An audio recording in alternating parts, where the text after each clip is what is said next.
제가 목회를 무려 50년 동안 이제 하면서 지내온 모든 목회 경험 중에 가장 강하게 충격받고 잊어버릴 수 없는 그런 경험들이 좀 있습니다. 그 중에 한 사건은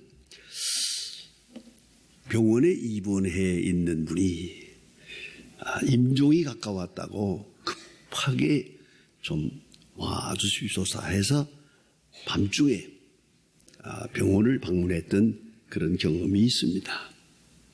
한 유학파에 속하는 엘리트입니다. 사업가요. 30대 젊은이입니다. 큰 회사에 전무로 있으면서 아주 활동을 잘하고 사업도 잘해서 그는 세계적으로 다니면서 사업을 하는데 본인 말이 3분의 1은 해외에서 지내고 나머지는 서울에 있을 만큼 그렇게 바쁘게 다니는 젊은 사업가였습니다. 여행 중에서 돌아와 가지고 감기처럼 몸이 아픈데 시름시름 아파서 한 2주일 있다가 병원에 가보았더니 급성 간암입니다. 이대로 며칠 버티기가 어렵겠다는 그런 이야기를 듣고 저를 부른 겁니다. 그래 밤중에 가서 두 내외분을 병실에서 만나게 됩니다. 아주 특별한 시간이었습니다. 남편은 아내를 보면서 그동안에 아내에 대해서 소홀히 한 것을 지금 후회하고 아내를 위로하는 중이었습니다. 여러 가지로 자기가 실수한 것, 아내의 마음을 아프게 한 것을 이렇게 얘기하고 있었습니다. 그 아내는 또 남편 앞에 부족한 것을 말하면서 뉘우치는 그런 이야기를 들었습니다. 그 중에 한 말씀을 드리면은 남편이 이렇게 사업이 잘 되고 바쁘다 보니까 해외 출장도 많지만은 아마 좀 밖으로 놔돌았던 것 같아요. 그래서 아내의 말이 자기를 독수공방하게 하고 밖으로 놔두는 딴 여자와 놔두는 그 남편을 생각하면서 어떤 때는 질투가 나고 화가 나고 해서 사실로 그렇게 했노래요. 차 사고가 나서 죽어라 그랬대요. 그런 불같은 질투하는 마음으로 남편을 저주한 일까지 있었는데 오늘 시간 여기 와서 이렇게 죽음이 임박하고 보니까 지난 날이 다 후회스럽습니다. 한 달에 한 번 집에 돌아와도 좋으니까 제발 죽지만 말아달라고 그리고 우는 모습을 보았습니다. 특별히 그 병실을 나올 때에 목사님 하고 마지막으로 한 번 더 하고 싶은 말이 있었던 것입니다. 그 말을 제가 잊을 수가 없습니다. 목사님, 내 인생에 이런 시간이 있다는 것을 진작 알았더라면 과거처럼 살지는 아니했을 겁니다. 평범한 말인 것 같으나 제게는 큰 충격을 주었습니다. 큰 기억이 됩니다. 이런 날이 있는 줄 알았더라면 지난 날처럼 살지는 않았을 것입니다. 문을 닫고 돌아설 때 저는 생각했습니다. 그래, 그걸 모르고 살았나? 이 사람아, 이런 날이 있다는 걸 모르고 살았나? 이렇게 생각하면서 병실을 나온 경험이 있습니다. 여러분, 참 행복이 어디 있습니까? 오늘 성경 말씀에는 간단하게 행복을 정의하고 있습니다. 여기 보니까 마음이 즐겁고 그랬어요. 그래서 얼굴에 빛이 나요. 얼굴에 빛이 있다. 얼굴이 환하다. 이것이 행복이다. 둘째는 항상 잔치하는 집이다. 다시 말하면 그 집에 손님이 떠나질 않아요. 문이 닫혀지고 집안에 있는 건 개 한 마리밖에 없습니다. 이건 사람 사는 게 아닙니다. 잔치라는 게 뭡니까? 손님이 많아야 잔치입니다. 잔치집에는 손님이 와글와글 합니다. 늘 그 집에 많은 손님, 많은 사람들이 와서 웃음꽃을 피워야 그게 사람 사는 행복입니다. 그런가 하면 전인적으로 얼굴이 빛나고 정직함을 지켜가는 사람, 이 사람이 행복한 사람이라고 오늘 성경은 말하고 있습니다. 여러분, 이 본문을 자세히 살펴보면 아주 단순하게 말합니다. 네 가지 행복의 기준을 말합니다. 첫째가 하나님을 경외하는 자. 가산이 적어도 하나님을 경외하는 자. 잠언 30장에 유명한 말씀이 있는 걸 여러분이 기억하실 겁니다. 하나님이여 부하게도 마시고 가난하게도 마옵소서. 부해서 하나님이 어디에 있느냐 하는 교만한 사람이 될까 두렵고, 가난해서 부득이하여 도적질해서 하나님의 이름을 욕되게 할까 두렵습니다. 부하게도 마시고 가난하게도 마옵소서. 얼마나 실제적인 말씀입니까?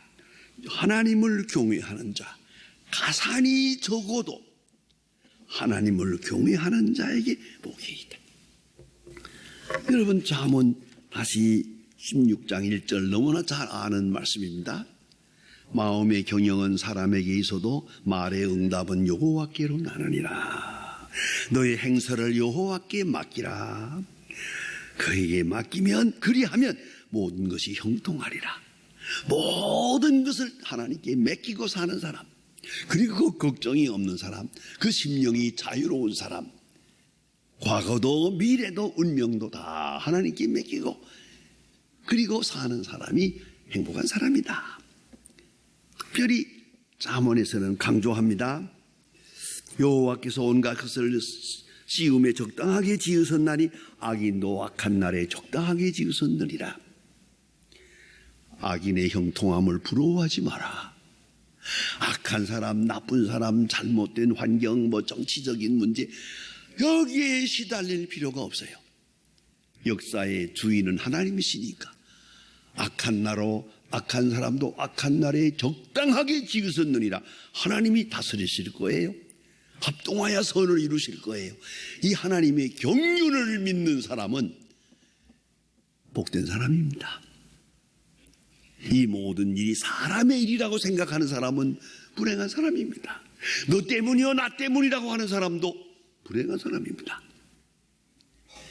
모든 것을 하나님이 주관하시고 그 큰 경륜 속에 우리가 있다.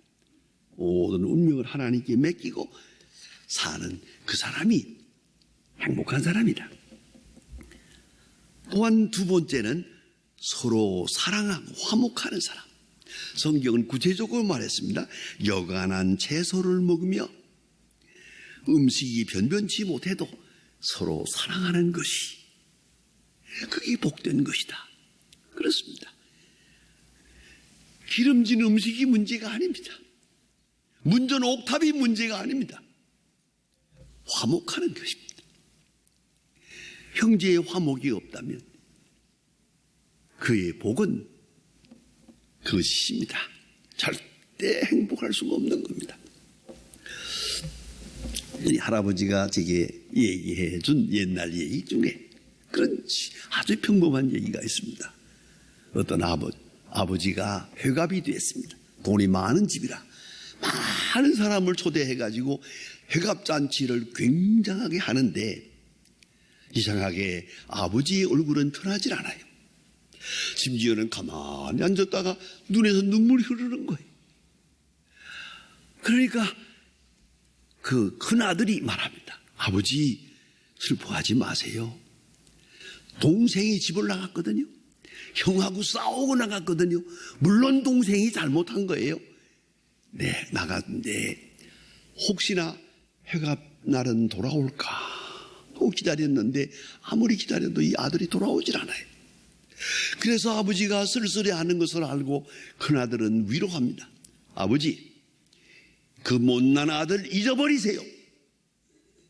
내가 아버지께 동생 목까지 다 해서 곱빼기로 효도하겠습니다. 걱정하지 마십시오.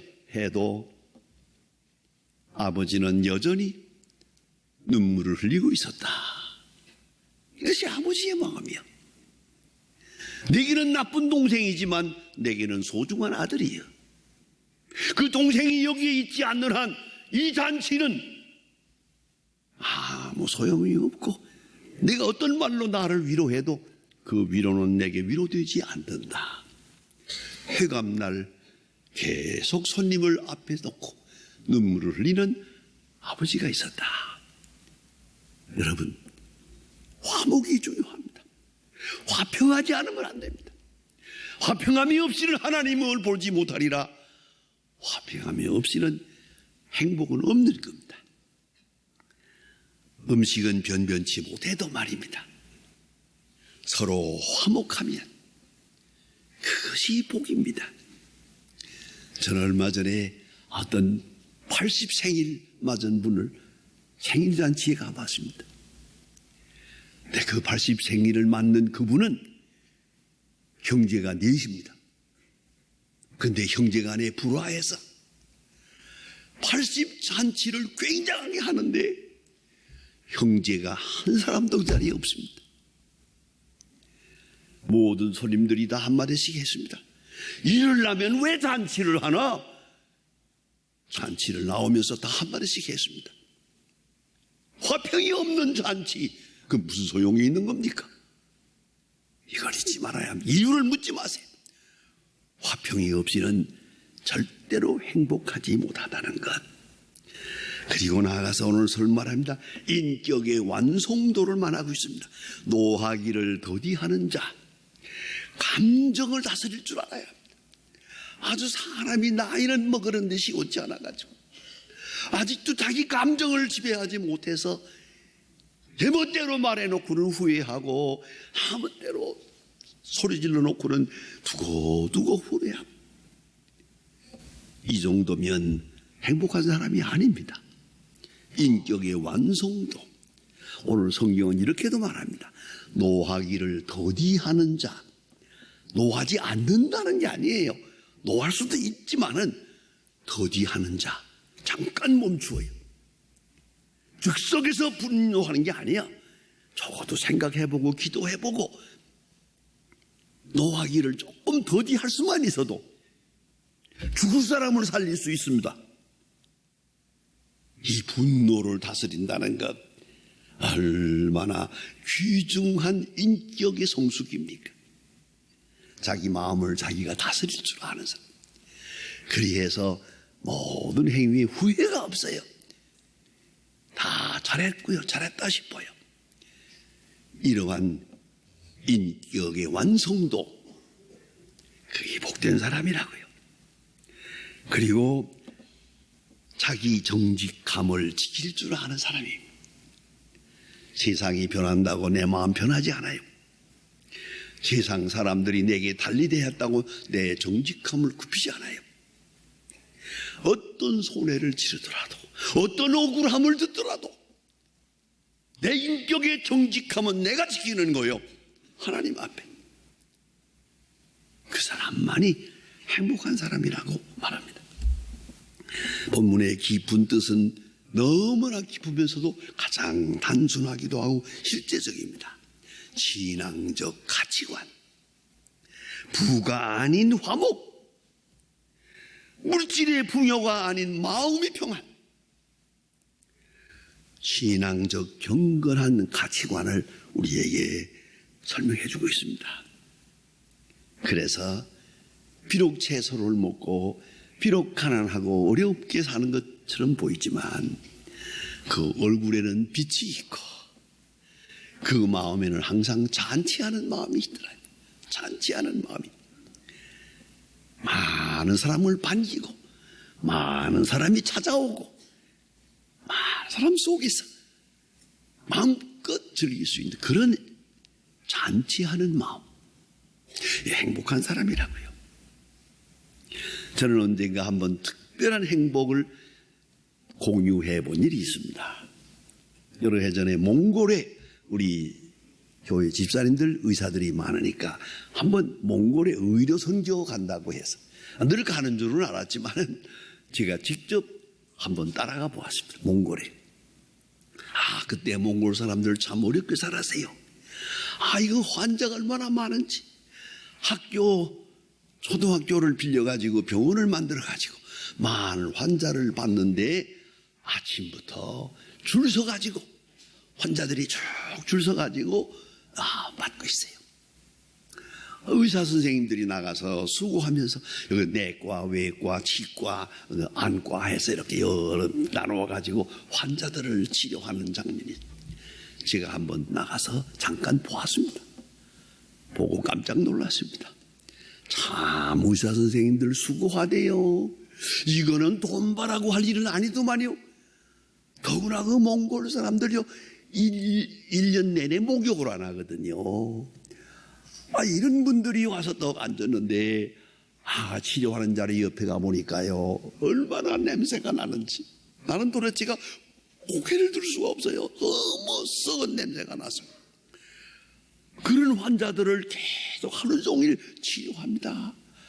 그리고 전에 6시에는 문을 닫게 되어 있는데 웬걸이요 또 급한 환자가 있다고 해서 왕진까지 가더라고요. 또 밤에 가정까지 찾아가서 환자를 치료했어요. 그리고 돌아와서 밤 12시나 됐을 때 쭉 둘러 앉아가지고 서로 얘기를 하는데요. 거기서 제가 큰 충격적인 말을 들었습니다. 저는 의사입니다.